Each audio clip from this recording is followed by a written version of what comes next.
It seems like every major power is somehow involved in the Middle East. But why? They've surely gotten the shawarma recipe by now.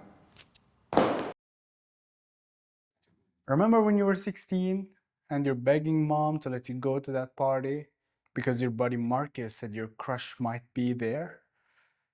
You ask her, she says no, so you ask dad, and he says yes, and that's basically what world politics look like today. Mom gets mad at the state, punishes it with sanctions, no more warplanes for you.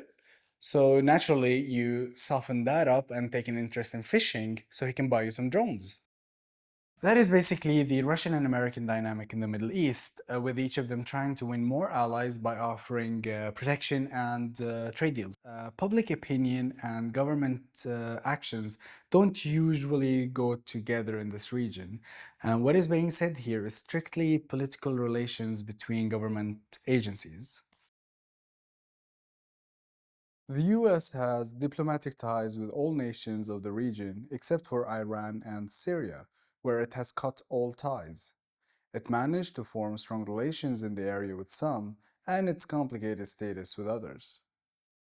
Qatar, the United Arab Emirates, Iraq, and of course Israel are among the strongest ties the US has to the region, while relations with Saudi Arabia, Egypt, and Turkey can be seen as pragmatic and complicated at times, mostly because of their own relationships to Israel. The American Saudi relationship seems to be the most mutually beneficial relationship in the whole region. But I'll get to that in another video, so please make sure to subscribe. Ski jumping on the weekend. Take one.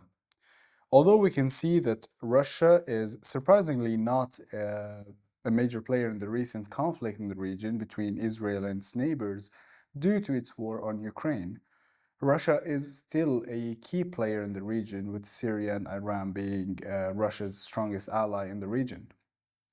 Russian troops and military officials have been directly involved in the Syrian conflict on the side of the Syrian government for almost a decade now, and Syria is home to the only Russian military base outside of the former Soviet Union.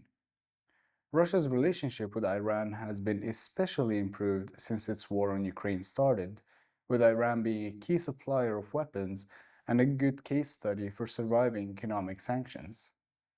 Russia has surprisingly been able to strengthen its relationship with Turkey, a NATO state, and the Arab Emirates, with economical trades reaching high peaks the last few years, and both countries becoming a favorite destination for Russian nationals fleeing war zones. So, who is winning? Take two. Both superpowers are competing for the economical and political advantages which stronger ties to the region would bring, and both are on the lookout for any slip ups that the other power might make in order to take advantage of it.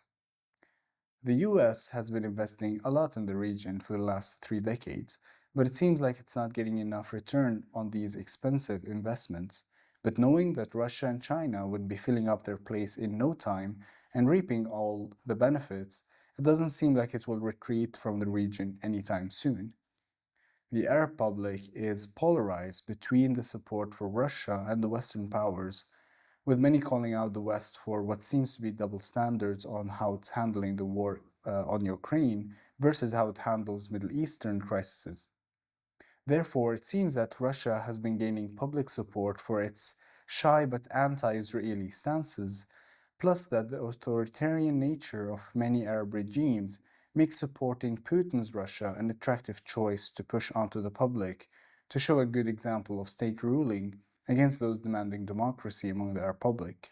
In my own humble understanding, it seems to be that states take choices based mostly on interests and gains. It's quite pragmatic and not always morally correct. And that is what I'm interested in learning, why Middle Eastern states act the way they do. If that sounds interesting to you, join me at Easternal Issues on YouTube.